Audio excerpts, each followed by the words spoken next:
The current cost for an evening movie is $9.50, and this cost is projected to increase by 3% each year. We want to write an equation to model the cost for the movie after T years, and we'll look at the situation numerically to begin with, which means we're going to make a table. So the two quantities that are changing are the cost of the movie and the number of years or time.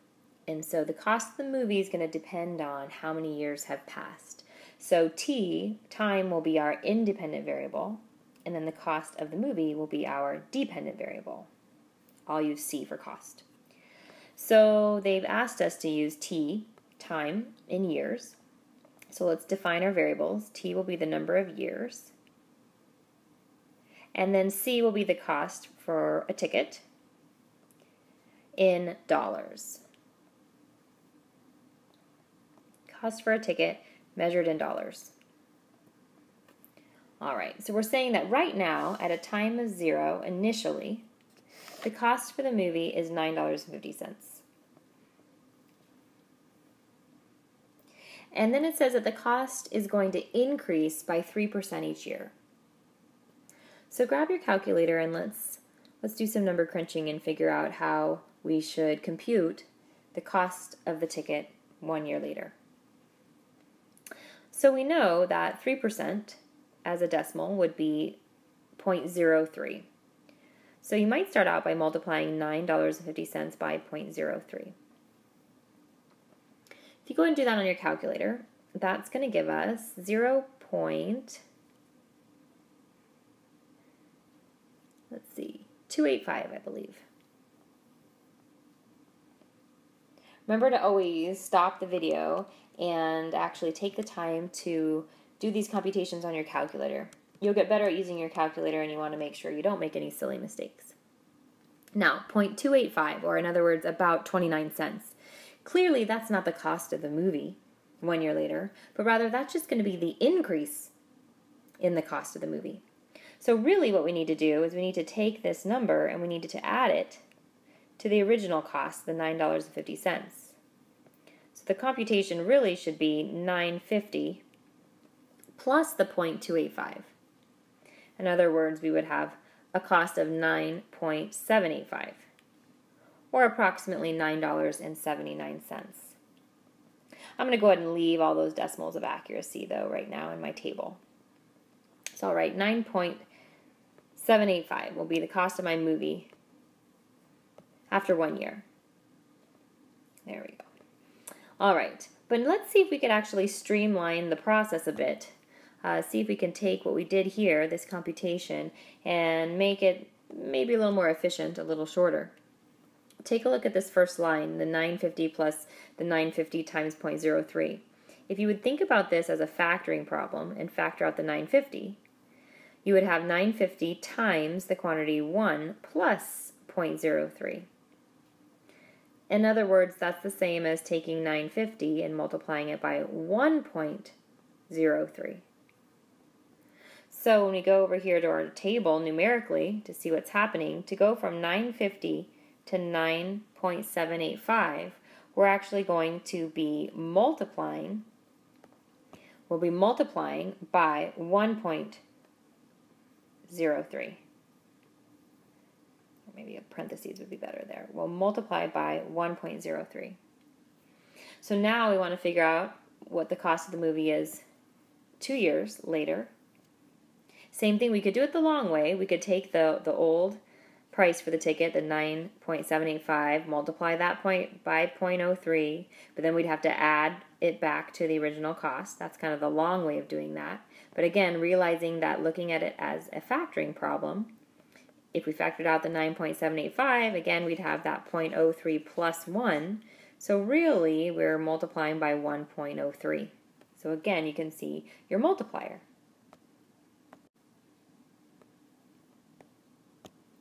So we'll take the 9.785, do it the shorter way, then we're going to be multiplying by 1.03. So that should give us 10 point, oh boy, a bunch of decimals. Let's see, 0.07855 if you were to include all of them. In other words, about $10.08, roughly. So this repetitive multiplication by 1.03 is telling us that we have this exponential growth situation, and we also know that the base for my model then should be 1.03 if you're multiplying repetitively by 1.03. So I think we're ready to go ahead and make up our model here. So we're saying that the cost of the movie, we're multiplying repetitively by 1.03, so that would mean my base would be 1.03. We're raising it to the power of t. But then you always want to check and make sure that this actually works. So we want to make sure that when I, for example, substitute in 0 for time, I want to get 950. So if you take 1.03 and raise it to the 0 power, you know that equals 1. That doesn't equal 950. So to rectify this so that we can get that 950, we have a little multiplier out in front here. In other words, it's like a coefficient. Graphically, that would be a vertical stretch. We'll have a 950 times 1.03 to the t power. And then you can check that. 950 times 1.03, if you raise that to the 0 power, is 950 times 1, which indeed would give you the 950. And then I always encourage you to check another value or set of values in your table. So for example, maybe you want to try the 2. After 2 years, we need the cost of the ticket to be the $10 and approximately 8 cents. So just double check that that works using your calculator. 950 times 1.03 to the second power. Type that in your calculator and verify that you do get the value that we wanted to get in our table. I'm checking it at the same time, and yes, it's going to work. That's going to give us the 10.07855. So we have written our model. So the model in this case would be C is equal to 9.50 times 1.03 raised to the t power. So there's our answer for part A. All right, part B. When will the cost be $15 per ticket? So now we're interested in when this is going to happen. So we'll be solving for time. And $15 is a cost. So I'm giving you the cost this time, the y value, if you will, and you're solving for x. Or I'm giving you c, and you're solving for t. So for part B, then, if the cost is $15, then your equation looks like this. 15 is equal to 9.50 times 1.03 raised to the t power.